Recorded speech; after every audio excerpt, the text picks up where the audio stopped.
Perfect. Perfect.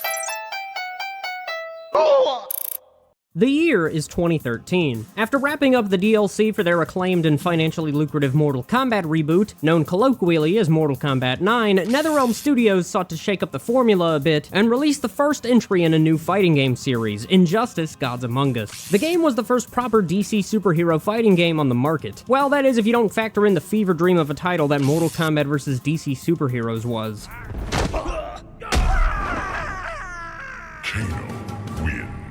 Fatality.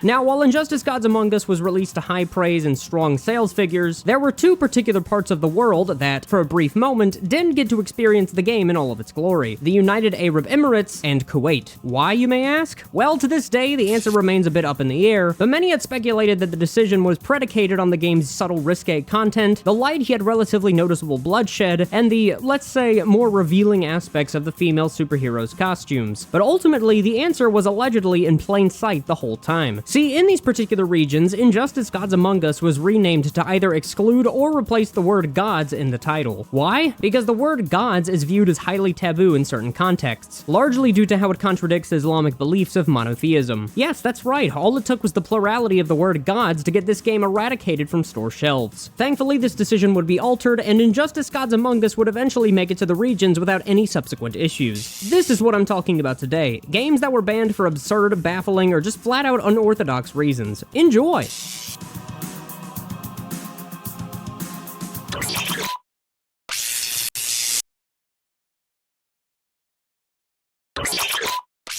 Alright, so we're gonna kick things off with a game studio that is no stranger to the concept of controversy, Rockstar Games. At one point in time, Rockstar Games was the game studio that was often viewed as the edgy bad boy persona of the video game scene. I mean, sure, these guys are still garnering plenty of controversy with their modern titles, but given how much the video game landscape has evolved, you'd be hard-pressed to find something nowadays that's nearly as controversial as, I don't know, say, the Hot Coffee mod, Manhunt 1 and 2, or the birth of the Grand Theft Auto series in general. However, the game I'm referring to might not quite be what you're initially expecting. I'm talking about Bully. Bully is one of Rockstar's most unique and unconventional titles, as it places you in the shoes of Jimmy Hopkins, an angsty, rebellious teenager who finds himself plopped in the midst of a boarding school named Bulworth Academy. Now, given that this is one of Rockstar's few T-rated games, you'd probably assume that Bully wouldn't cause too much of a media frenzy like the studio's other more adult-centric titles. I mean, in Bully, your primary weapon is a slingshot with a scope on it, and the most provocative thing you do is passionately make out with a girl by showering her with chocolates and smooth talk. In Grand Theft Auto, you can turn a fast food joint into a crime scene because an NPC looked at you the wrong way, and you can end your night with a true happy ending if you catch my drift.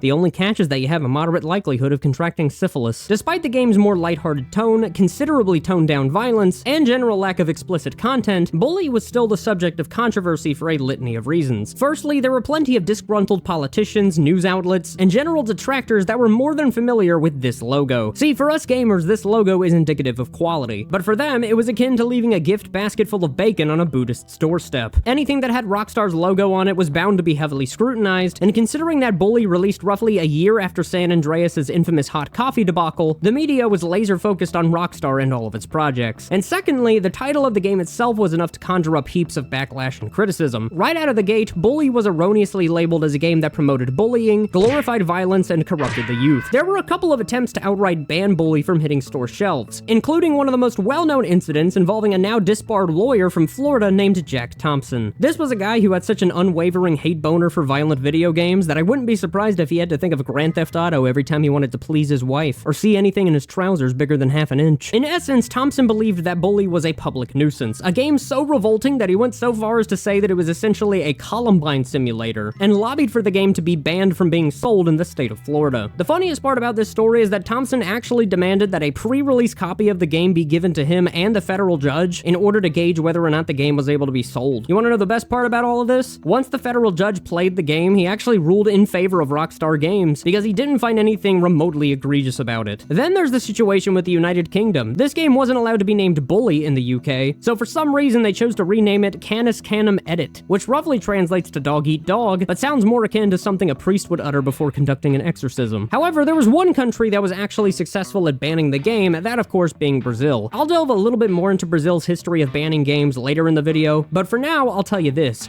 Brazil banned Bully for being, quote, potentially harmful to teenagers and adults, which was apparently backed up by a psychological study. Let's be real, it probably didn't have anything to do with the combat. If anything, it probably had something to do with the classroom minigames. I'd be fuming out of my nostrils too if I failed English class, because I didn't spell the word that sounds like the average guy's reaction to getting his prostate checked for the first time. If I had to guess, Brazil banned this game because they believed that it encouraged bullying. In reality, Bully wasn't a game that encouraged bullying in any capacity. In fact, when you really break it down, the game's story revolves around standing up to bullies and forming alliances with the warring cliques in order to make the school a bit more tranquil. I mean, for fuck's sake, the main antagonist of this game dons a costume that bears a striking resemblance to a Nazi soldier uniform on Halloween, which just reaffirms my theory that Gary's the type of guy whose second favorite book is The Boy in Striped Pajamas, only slightly beaten out by Mein Kampf. Plus, you're heavily discouraged from engaging in any bullying, and often forced into partaking in menial labor if you are caught. What I also find ironic about the argument of bully encouraging delinquency and bad behaviors is that it actually incentivizes conformity and responsibility to a degree. If you're not in class before the bell rings, there's a chance that you'll be punished for truancy. If you don't don the appropriate school wear, you'll get scolded at and eventually chased down by a guy who runs after you, like an old man who caught a homeless guy shitting in his mailbox. Why is it hyper-specific? Why not use the woods? How did he angle himself on the mailbox? We don't ask these kind of questions. And you're actually rewarded for attending classes with costumes, weapon upgrades, the list goes on. But on top of this, there were other sources that stated that Brazil's ban on bully actually had stemmed from the game's school setting. And I mean, look, in some ways I could kinda see where their line of thinking came from, but let's not forget that this game allows you to freely explore a city outside of the school, and on top of that, it's also impossible to fatally injure any of the kids inside of the academy. Sure, you can technically bully characters on your own volition, but you'll be at risk of facing major ramifications if you choose to do so. Thankfully, Bully's ban in Brazil would be overturned in 2016, where the game could now be legally purchased in the country.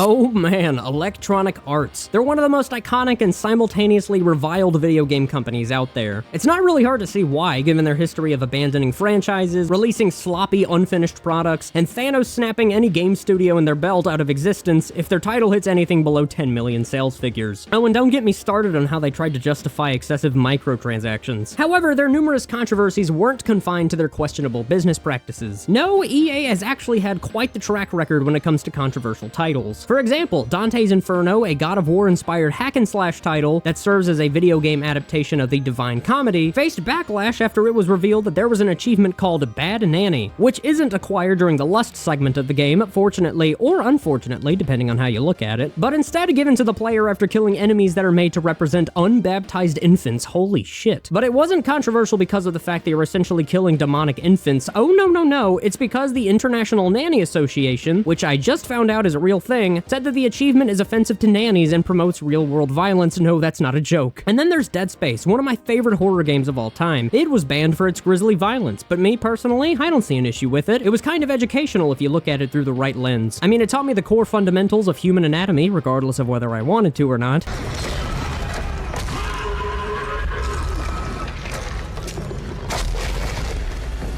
However, despite their history of controversies, there's one game in particular that was outright banned in Denmark, but not for the reasons you might initially think. This is EA Sports MMA, one of EA's many sports-related titles. And while I'm not a massive sports game enthusiast, I actually do have fond memories playing this game at a friend of mine's house when it first released back in 2010. I was about as adept at the game as Julius Caesar was at checking behind himself, but damn it, times were simpler back then. However, EA Sports MMA actually had quite a tumultuous behind-the-scenes development process, such as the numerous clashes with the president of UFC due to bad blood with Electronic Arts. However, it wasn't anything pertaining to this incident that got the game banned, and neither was the game's, at the time, realistic depiction of violence. No, instead, it actually had to do with a sponsor of the game. See, if you've ever played this game, you'll more than likely notice the numerous energy drink logos plastered on the floor of the fighting ring. It's also etched onto some of the clothes of the fighters. I mean, you get the idea. This game was peppered with numerous endorsements of energy drinks, almost to an absurd degree. Well, believe it or not, the energy drink logos were ultimately what caused this game to be banned in 3 different European countries, with Denmark being the most prominent example. You see, back in the day, Denmark actually had a law that staunchly opposed and prohibited the advertisement of energy drinks, which does largely coincide with their strict food and beverage regulations. Hell, back in 2023, they flat out banned the sale of Prime due to the large quantities of vitamins present in the drink. And a year later, there were numerous pushes to make the sale of energy drinks illegal to anyone under 16. Now, this is where the story gets really interesting, because any other game company trying to get their game on as many store shelves as possible possible, would naturally remove the logos and any affiliations with energy drink brands in order to circumvent Denmark's laws. However, the world of business doesn't exactly function in such a straightforward fashion. In a baffling move, EA had simply left the energy drink logos unscathed and opted not to make any alterations to the game, which naturally led to the game not receiving a proper release in Denmark. An EA spokesperson would actually go on to defend this move by essentially stating that the energy drink logos add a sense of immersion to the game, as real-life MMA fights also feature advertisements for energy drinks. Some, however, believe that EA did this in order to prevent any potential animosity from the energy drink brands that were being proudly displayed in the game. Regardless, Denmark never did see a release for this game, and with the country's increasingly stringent energy drink laws, there's a high likelihood that it probably never will.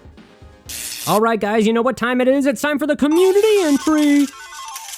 So a lot of you guys actually had some pretty strong suggestions. For example, Dre the One suggested Tiger Woods 99, a game that by itself had next to no controversial content, that is except for the pilot episode of South Park tucked away in its files. You know, the same one that sees Jesus fighting Santa Claus? Yeah, that one. I even had a couple of people mention that Fallout 3 was banned in India for its use of mutated cows. There were even a couple of suggested entries that I actually already wrote into my script before making this post, but I'll mention them anyway, so thank you for suggesting these. However, there was one particular entry that caught my eye. Specifically, it was about a game that I had never even heard of before. I'm talking about Rule of Rose. Thank you to James Bevan 9939 for suggesting this one. Is it pronounced Bevan? Bavon? Please let me know, I'm curious now. So, Rule of Rose is a survival horror title that was released on the PlayStation 2 in 2006. Personally, I still have yet to play this game, mainly because copies of this thing are harder to come by than sober, fully dressed people on Bourbon Street, and it doesn't help that I'd have to pawn my liver off to the black market in order to afford it, but hey, that's why people like making pirate noises while downloading 700 megabyte files, if you catch my drift. Now, Rule of Rose was actually the subject of immense controversy prior to its release due to its numerous touchy themes, disturbing imagery, and a plot that saw kids partaking in some rather taboo subject matter. Well, to a degree. Think of it as a Silent Hill / Grim Fairy Tale-esque take on something akin to Lord of the Flies. It's a very unique and captivating concept, which led to it garnering somewhat of a cult following, but prior to its release, there were numerous reports about the game's content that ranged from hyperbolic to downright slanderous. You see, before the game had even released, numerous outlets reported that the game exhibited and encouraged numerous examples of violence that targeted children. For context, this game puts you in the shoes of a 19-year-old woman who becomes ensnared in a world led by a cult that's comprised of young girls. I mean, just based on that description alone, you could already envision the tabloids lining the shelves near the registers of a 2006 Winn-Dixie. Almost immediately, this game sent shockwaves all across the globe, which culminated in a cancelled release in both Australia and New Zealand, and a full-on ban in the United Kingdom, France, Italy, the list goes on. But why was this? Well, a massive bulk of the game's pre-release backlash could arguably be traced back to an article featured in an Italian weekly magazine known as Panorama. In this particular article, a reporter named Guido Castellano, I think so, I'm not gonna say Guido, absolutely butchered and condemned this game for a litany of reasons, but did so by either exaggerating or making extremely mendacious statements about the game's content, almost as somewhat of a smear campaign. Firstly, Castellano makes numerous false reports about certain scenarios that take place in a couple of cutscenes. The most notable example occurs in the opening cutscene, in which the main protagonist is shoved into an open casket before said casket is whisked away by an airship. How did Castellano describe this? Well, he went so far as to say that the opening segment of the game saw you engage in burying a little girl alive. Holy fuck. He described this action as if it were a gameplay mechanic that the player was forced to partake in, when in reality it takes place in a non-interactive cutscene. It's also a grossly false report of what actually happens in the game. That's like if I described a game that sees you tripping out on hallucinogenic mushrooms and torching an entire ecosystem worth of turtles in the first level, when in reality I'm just erroneously describing the first level of Super Mario Bros. But this doesn't even come close to the most abhorrently false statement in the article, because he later goes on to claim that the game depicts numerous scenes in which young girls partake in erotic activity. That is a blatant falsehood. While the game does admittedly pepper some occasional sexual themes, none of them have anything to do with the kids themselves. The only remotely sexual thing that occurs is a brief scene in which two kids smile at each other and share a brief kiss. How in the fuck could you label something that comparatively innocuous as erotic? At least, that's what I'm assuming he's referring to. This blatantly misinformative article would lead to the game's inevitable ban in the aforementioned countries. And let me tell you, if this occurred nowadays in an era where defamation lawsuits are tossed around like a violent game of dodgeball, this guy would now be drowning in debt, financially cleaned out after being successfully sued, and confined to panhandling on the streets for chump change. But of course, that didn't happen. So this is where the story ends, right? A PS2 era horror game overshadowed by falsified claims and defamatory allegations? Well, no, not quite. because another viewer brought up something else about the article. Thank you to BlueJ3262 for pointing this out. As it turns out, Castellano's dishonest assessment of the game also extended to other parts of the review. How, you may ask? Well, as it turns out, Castellano had plagiarized a sizable chunk of a then 17-year-old Chris Dario's review of the game.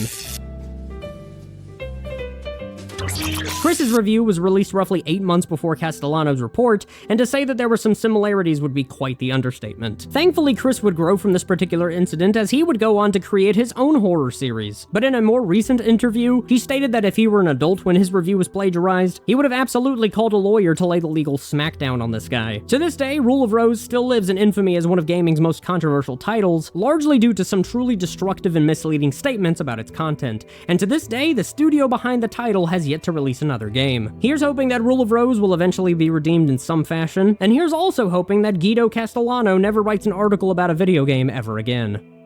Now, if you do live in a country where a game is banned over slanderous allegations, boy oh boy, do I got a little something for you. This video is sponsored by Surfshark VPN. So if you're like me, you like keeping your identity confidential, and you're not exactly stoked at the idea of proudly displaying your face online, at least not yet. Well, here's the problem. The internet is flooded with so many data breaches and hackers that you're practically required to have some form of data protection service in your back pocket. That's where Surfshark VPN comes into play. See, VPN stands for Virtual Private Network, and its sole purpose is to encrypt and protect your data when browsing the web. Every time you pop open that browser and search for a sweet deal on a new video game, or a new upload from your favorite content creator, your data is almost always at risk of being stolen by those no-good conniving hackers. Enable Surfshark VPN, and this issue becomes a thing of the past, with top-tier data encryption services that protect your data faster than me and my shift station when I see someone glancing at it. But what if you fall for that classic play Minecraft for free scam and end up with a virus on your computer that's harder to overcome than the bubonic plague? Well, guess what? Surfshark has an antivirus tool that prevents such events from transpiring. And as for censorship and banned content, well, Surfshark still comes in clutch. Just boot up Surfshark VPN, select a region that's a bit more lenient about providing unaltered information, and boom, all of that information is now readily available to you. And if you're still a bit reluctant to try this, Surfshark offers up a 30-day money-back guarantee if you're miraculously not satisfied with the service. So try out Surfshark VPN, you quite literally have nothing to lose. And as the cherry on top of the sundae, if you click this link, which I'll also be providing in the description below, you can get Surfshark with an added bonus of 4 extra months of use at no additional cost. Alternatively, you can also type the code CShift at the checkout screen. I like this method personally. It's like putting in a cheat code, but it has my channel name on it. Once again, that's CShift at the checkout screen for 4 additional months at no extra cost. Thank you to Surfshark for sponsoring, and without further ado, let's get back to the video.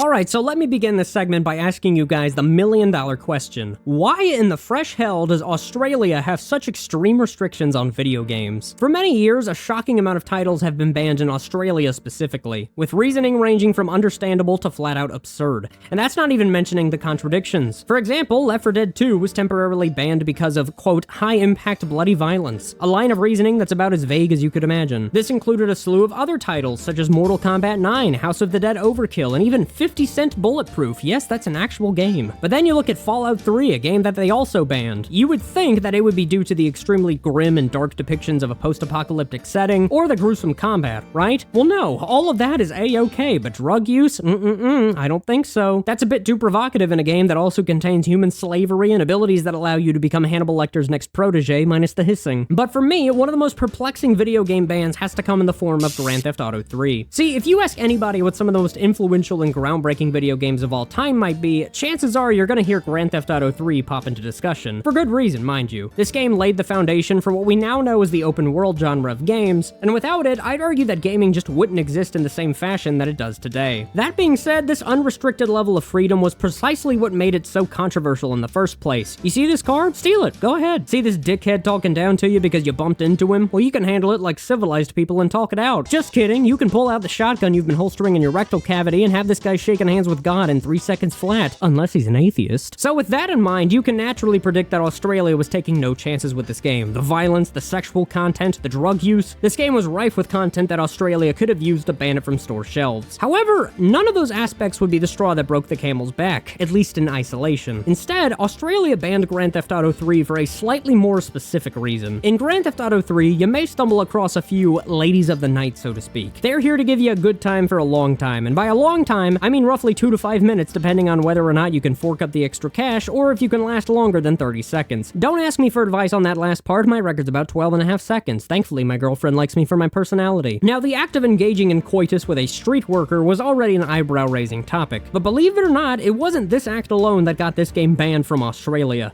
Instead, it's the fact that you can, on your own volition mind you, choose to kill the aforementioned sex worker and get your money back. So according to Australia's game rating board, pulling out a machine gun and mowing down a crowd of innocent civilians is fine, taking part in gang-related activities and massacring a rival gang to the point where they don't even show up on the map anymore is completely acceptable, but God forbid a salacious business transaction goes awry. Makes me believe that the government officials in Australia have such reverence for sex work that they excessively analyze it like a modern art enthusiast examines a picture of a single black dot on a white canvas and thinks it's an allegory for segregation. Now, as for the specifics behind why this incredibly distinct action led to an outright ban, well, it actually lies within Australia's ratings board, as this particular act was labeled as sexual violence. Any game that Australia believes commits sexual violence is almost instantaneously barred from sale. Saints Row 4 fell victim to a similar fate because it featured a weapon called the Penetrator, which you can violently plunge into an enemy's rectum before sending them soaring into the sky like a grotesque fireworks display. Makes a little bit more sense until you realize they didn't even bother applying this same embargo on Saints Row the Third. Now, the reason why I find this extremely perplexing is the fact that A, this is Grand Theft Auto 3,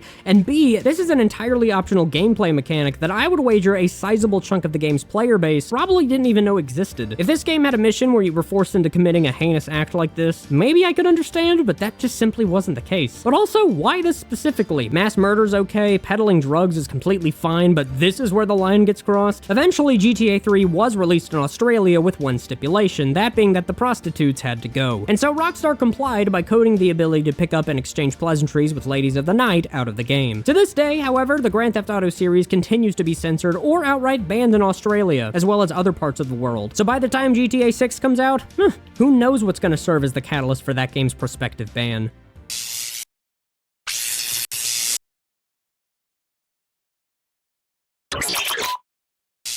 Okay, so now it's time for me to gush about one of my favorite games of all time, 1996's Duke Nukem 3D. Duke Nukem 3D was the triumphant overhaul of the Duke Nukem series, which effectively solidified the titular hero's hypermasculine and downright badass persona. It's time to kick ass and chew bubble gum, and I'm all out of gum. Where the previous two titles were relatively family-friendly 2D platformers with shooting elements, Duke Nukem 3D was the hard R-rated revision, filled with all the blood, gore, guns, and one-liners that you could imagine. What made this game work was that it effectively served as both a tongue-in-cheek satire of the macho 80s and 90s action movies that dominated those respective decades, and a genuinely fantastic high-octane first-person shooter that makes you feel just as confident and heroic as the titular main character himself. Play this game for 5 minutes, you'll be bestowed with a chest full of hair, a high alcohol tolerance, and a newly deepened voice coupled with a loud thud as your previously shriveled up testes gain 3 pounds and collide with the floor. It's absolutely incredible, and to this day is considered one of the greatest video games ever made. But of course, Duke Nukem 3D isn't exactly subtle. It's littered with profanity, heaps of blood and gore, and some, shall we say, rather vulgar and risque content. It was all of these converging aspects that led to Duke Nukem 3D becoming a highly controversial video game when it first released. This game was banned in multiple countries, censored in a handful of console releases, the list goes on. Now, while the over-the-top violence and lewd content were often the primary factors that led to the game being banned, there was one particular instance that was a bit peculiar, to say the least. But in order to describe what happened, we have to delve into some, unfortunately, dark territory. On November 3rd, 1999, the country of Brazil faced a tragic incident in the city of Sao Paulo. During a theatrical showing of the cult classic film Fight Club at the Morumbi Shopping Center, a 24-year-old medical student named Mateus de Costa Meira had tragically gunned down 3 innocent people while injuring 4 others. It was a harrowing and gut-wrenching event that continues to haunt the Morumbi Shopping Center to this very day. So much so that when you look up said center, you'll find a plethora of results that pertain to this specific tragedy. As to why Mateus committed the act, well, the sources vary, but most point to the perpetrator's history of mental illness as a point of origin. For context, Mateus was diagnosed with schizophrenia. There were even reports that suggested that Mateus had actually been planning the shooting for a considerable amount of time, and that he had specifically chosen the theatrical release of Fight Club because because the main character had resonated with him. If you've seen Fight Club, you'll know exactly what I'm talking about. So with all of these factors in mind, it would be rather easy to deduce that Mateus was an unfortunate case of mental illness consuming and ultimately ravaging one's life. However, Brazil's Ministry of Justice did not view it in that sort of fashion. See, roughly a month after the shooting took place, the Brazilian Ministry of Justice opted to implement a law that banned the sale and distribution of 6 video games in particular, including, but not limited to, Mortal Kombat, Doom, and most importantly, Duke Nukem 3D. It was Duke Nukem 3D in particular that would be mentioned the most consistently in relation to this case, as Mateus had actually owned a copy of the game. After this revelation, the ministry swung out its fist, lifted its pointer finger, and aimed its sights on Duke Nukem 3D, citing its existence as the catalyst behind Mateus's horrid massacre. Now, what really rubs me the wrong way about this scenario is that there were so many other factors that played into Mateus's decision. When the cops investigated his property, they didn't just find Duke Nukem 3D, but crack cocaine as well, with some reports stating that he was under the influence of drugs while committing the crime. Couple that with his history of mental issues and the claim that he told police that he specifically chose Fight Club as a means of carrying out his attack, and it just leaves you wondering as to why Brazil chose Duke Nukem 3D and violent video games in general as the sole reason. Now, this is where things get really interesting, because over the years there have been numerous reports and allegations regarding this specific case. Some sources reported that Mateo had confessed that Duke Nukem 3D inspired him to kill, but I can't find any legitimate sources that back this up. However, I did find some sources that alleged that Duke Nukem 3D was pointed out specifically because of the setting of its first level. For those who don't know, Hollywood Holocaust, the first level of the game, takes place on a city street and inside of a movie theater. You can already see where this is going. There were some reports that stated that Brazil banned Duke Nukem 3D because the first level's movie theater bore a quote-unquote striking resemblance to the one that housed the shooting. Now, to give the benefit of the doubt, let's pretend that this was the motivating factor that led to Duke Nukem 3D's ban. There are 3 core issues with this line of reasoning. Number 1, this theater looks absolutely nothing like the one in Brazil, which I'd argue is made even more evident by the fact that the Sao Paulo theater is located inside of a shopping mall, whereas Duke Nukem 3D's theater is sequestered in an isolated location. Number 2, if the movie theater in the game is what caused it to be banned, wouldn't it make more sense for Brazil to ban Duke Nukem 3D if it was released after the shooting? What I mean is that if Duke Nukem 3D released shortly after the incident took place, I could at least somewhat understand the ministry wanting to ban it, because they viewed the first level as a twisted and distasteful reference to the movie theater shooting. I still think that line of reasoning is flawed, because I don't think any self-respecting game company would go out of their way to reference something that egregious, but I would at least understand the ministry's reasoning a little bit more. And lastly, this is Duke Nukem 3D. It's a game where you, a foul-mouthed, one-man army that constantly spouts Army of Dead one-liners, decide to take on an entire army of aliens because they abducted all of the women on Earth. It's not supposed to be taken all too seriously, and if you decide to commit an atrocity because you played this game, that's not the game's fault, it's yours. Again, this isn't fully substantiated with evidence, but considering that Brazil has been quite trigger-happy when it comes to banning video games, I wouldn't be too terribly surprised if this played somewhat of a factor.